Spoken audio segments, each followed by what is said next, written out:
Very good morning students.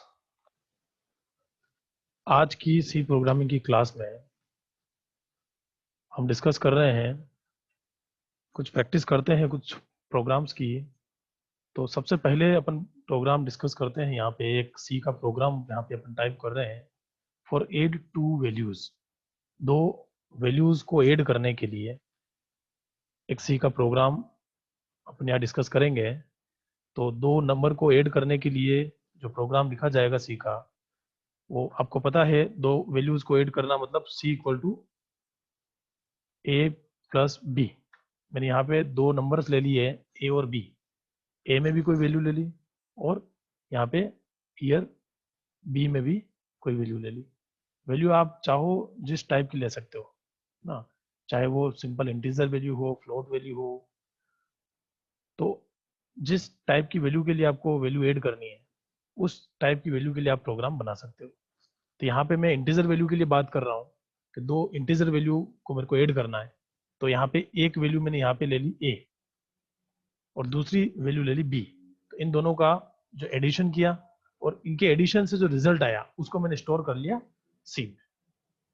तो दो value को ऐड करने के लिए सिंपल सा फॉर्मूला अपने पास है, C equal to A plus B. तो इसको अपने को इम्प्लीमेंट करना है प्रोग्राम में।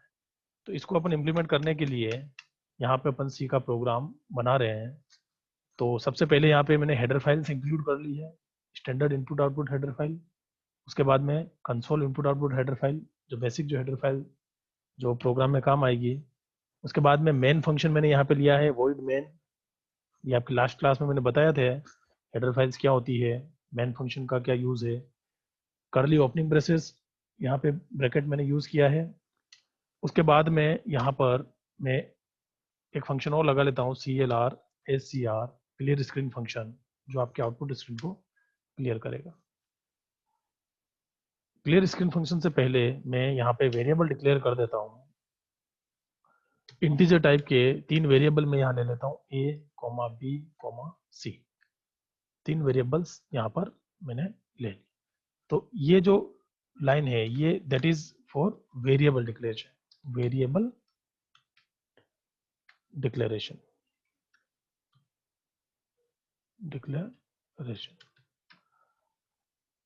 Variable declaration. यहाँ पे तीन वेरिएबल्स हैं, a, b और c, जो कि इंटीजर टाइप की integer value. Integer value means बिना पॉइंट्स वाली वैल्यू है ना, जो डिजिट जिसको अपन कहते हैं। तो तीन वैल्यूज आपके पास आएगी, एक वैल्यू ए में होगी, दूसरी वैल्यू बी में होगी और इन दोनों का जो एडिशन होगा वो रिजल्ट आपका सी में स्टोर हो जाएगा।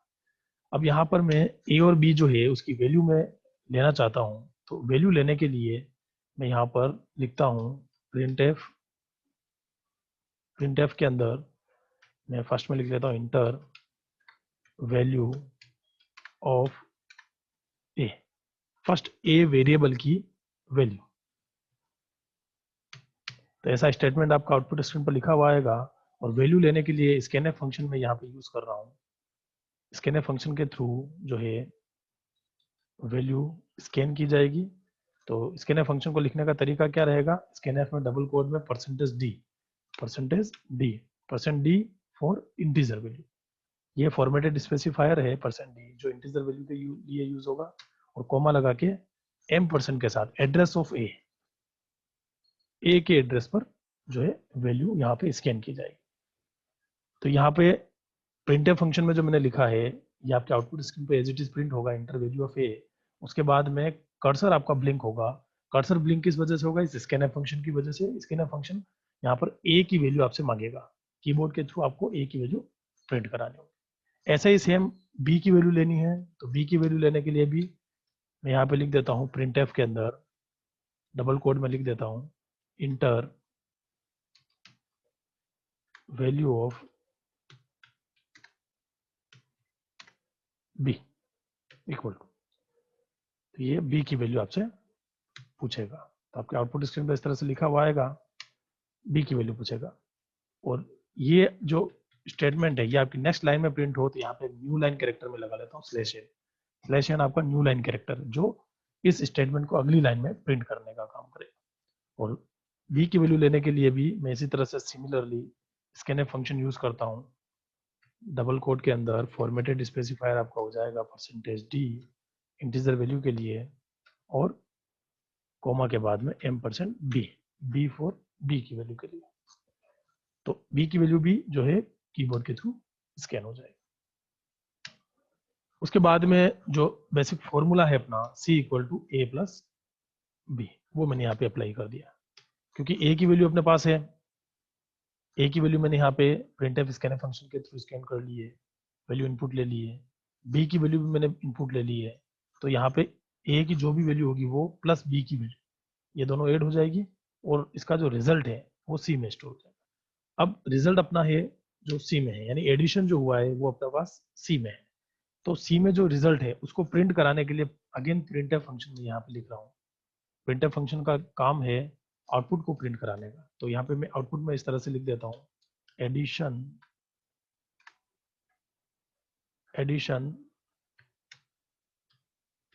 ऑफ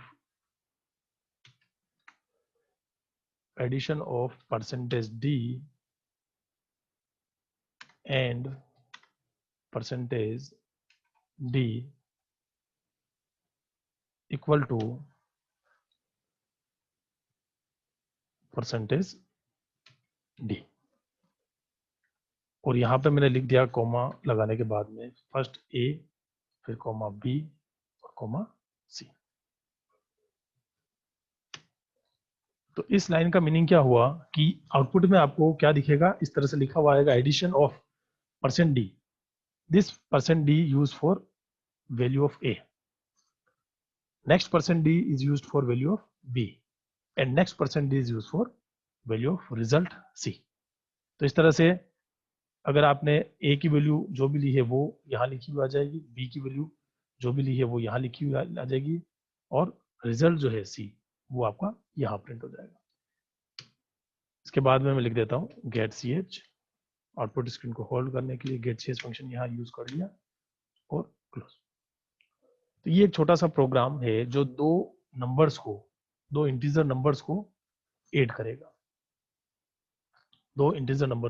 करेगा, चलिए इसको अब इस कोड को हम यहाँ पर जो है ये जो कोड लिखा है मैंने लास्ट क्लास में आपको बताया था, ये कहलाता है आपका सोर्स कोड।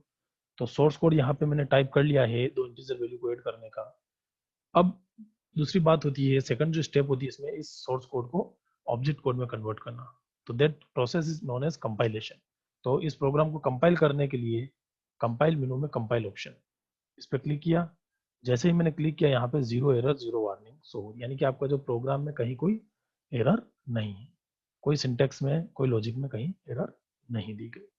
तो सक्सेसफुली आपका जो है प्रोग्राम कंपाइल हो गया।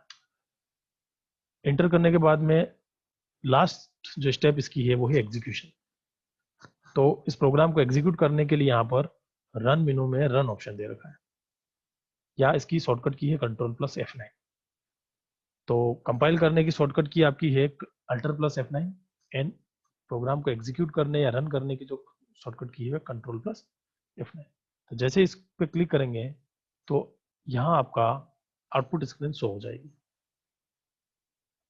यानी कि आपका प्रोग्राम जो है वो सक्सेसफुली एग्जीक्यूट हो गया है। और आपके आउटपुट स्क्रीन पर आपसे क्या मांग रहा है, वो फर्स्ट जो printf में आपने लिखा है इंटर वैल्यू ऑफ a की वैल्यू आपसे पूछ रहा है, और कर्सर ब्लिंक हो रहा है, स्कैनर फंक्शन के थ्रू वो वैल्यू स्कैन कर रहा है, वैल्यू आपसे इनपुट मांग रहा है।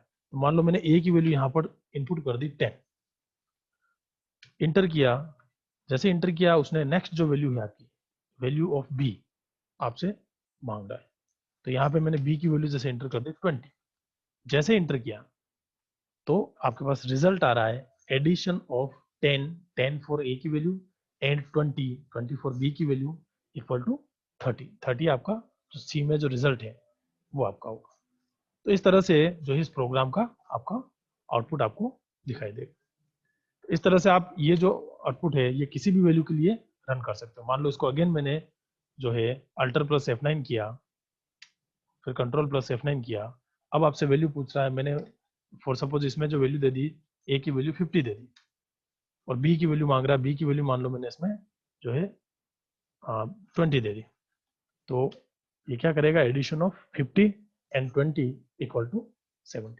तो यहाँ पे रेंडमली यूजर डिफाइन कोई भी वैल्यू के लिए आप ये प्रोग्राम रन कर सकते हो। तो हर बार एक नई वैल्यू के लिए यहाँ पर आप एडिशन निकाल सकते हो। तो जिस भी वैल्यू के लिए आपको एडिशन निकालना है उसके लिए आप निकाल।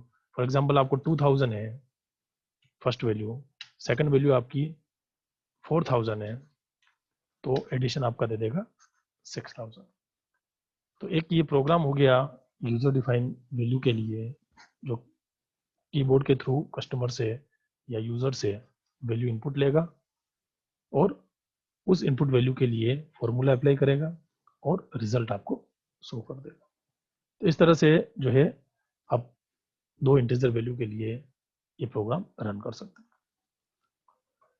ऐसे ही बहुत सारे प्रोग्राम अपन और डिस्कस कर सकते हैं। यहाँ पर जैसे बात करते हैं अपन, एक सिंपल इंटरेस्ट की बात कर लेते हैं। सिंपल इंटरेस्ट का फॉर्मूला सबको पता है ना। सिंपल इंटरेस्ट निकालने का जो बेसिक फॉर्मूला होता है वो क्या होता है, वो अपन क्या लिख सकते हैं सिंपल इंटरेस्ट के लिए। सिंपल इंटरेस्ट का जो फॉर्मूला होता है वो होता है आपका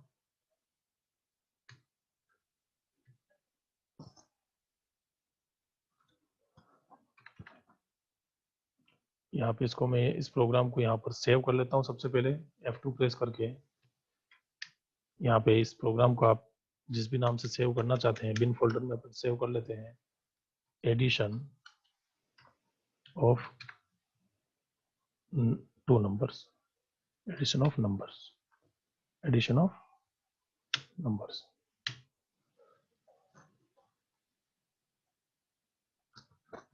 ठीक है। अब इसी तरह से जो है और भी प्रोग्राम्स जो है आप बना सकते हो इसके। जैसा आपने 2 नंबर को एडिशन किया है, वैसे ही अगर आप इंटीजर वैल्यू को नहीं करके फ्लोटिंग वैल्यू का एडिशन करना हो तो फ्लोट वैल्यू के लिए भी ले सकते हो। फॉर्मूला यही रहेगा C equal to A plus B. A और बी जो है floating, float value means points वाली वैल्यू। जैसे आपको 10.5 और 5.5 को ऐड करना है तो उसके लिए जो है आप इस तरह से प्रोग्राम बना सकते हो। तो वो फ्लोट वैल्यू के लिए होगा, पॉइंट्स वाली वैल्यू के लिए होगा। डबल वैल्यू के लिए ले सकते हो। तो ये सारे जो वैल्यूज है इनको अपन आगे एक एक करके पॉइंट्स में डिस्कस भी करेंगे कि किस किस टाइप की वैल्यूज के लिए अपन प्रोग्राम बना सकते हैं। तो आज की क्लास में अपन इतना ही लेते हैं। नेक्स्ट जो है टॉपिक अपन नेक्स्ट क्लास में स्टार्ट करेंगे। Thank you.